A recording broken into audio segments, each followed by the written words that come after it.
Welcome to Ganam Economics. Today's topic is Production Possibility Curve অৰ্থাৎ উৎপাদন সম্ভাৱনীয়তা ৰেখা। আশা কৰো তোমালোকে এই তালিকাখনত দিয়া মাৰ্জিনেল অপৰচুনিটি কষ্ট উলিয়াবলৈ সক্ষম হৈছা।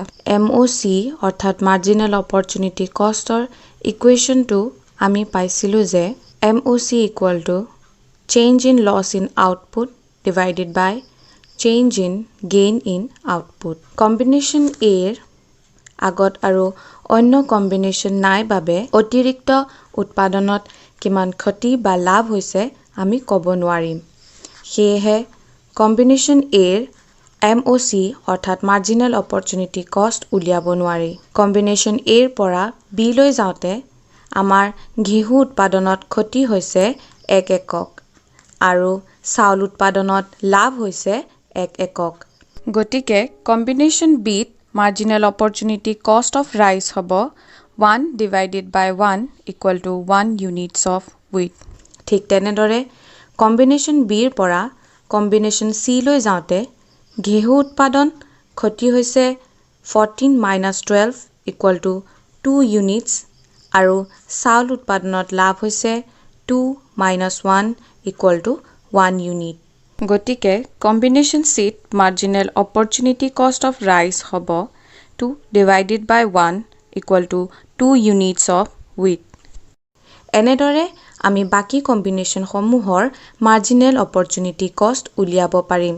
এই তালিকাখনত থকা কম্বিনেশ্যনসমূহ চিত্ৰ উপস্থাপনৰ জৰিয়তে উপস্থাপন কৰোঁ আহা। প্ৰথমে OX আৰু OY এক্সিছ দুডাল আঁকি ল'লোঁ। এতিয়া OX এক্সিছত 1 centimeter equal to 2 units of rice আৰু OY axisত 1 centimeter equal to 2 units of wheat হিচাপে ল'ম।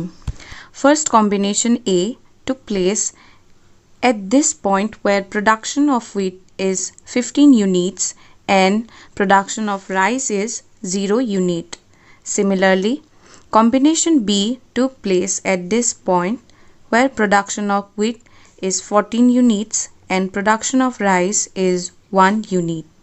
Combination C took place at the point where production of wheat is 12 units and production of rice is 2 units. এনেদৰে combination D, E আৰু F নিজে বহুৱাবলৈ চেষ্টা কৰিবা। এতিয়া এই সম্ভাৱিত সংযোজনসমূহ অৰ্থাৎ combination A, B, C, D, E আৰু Fৰ মাজেৰে স্কেল ব্যৱহাৰ নকৰাকৈ ৰেখা এডাল অংকন কৰা। এই ৰেখাডাল দেখিবলৈ এনে ধৰণৰ হ'ব। এই ৰেখাডালকে উৎপাদন সম্ভাৱনীয়তা ৰেখা অৰ্থাৎ প্ৰডাকশ্যন পচিবিলিটি কাৰ্ভ বুলি কোৱা হয়। যিহেতু এই ৰেখাই উৎপাদনৰ সম্ভাৱিত সংযোজনসমূহ উপস্থাপন কৰে, সেয়েহে ইয়াক উৎপাদন সম্ভাৱনীয়তা ৰেখা বুলি কোৱা হয়। তোমালোকৰ সুবিধাৰ্থে ইয়াৰ ডেফিনেশ্যন এই ভিডিঅ'টোত দি দিয়া হৈছে। যদি কিবা বুজিবলৈ অসুবিধা হয় তেন্তে কমেণ্ট ছেকশ্যনত জনাবা।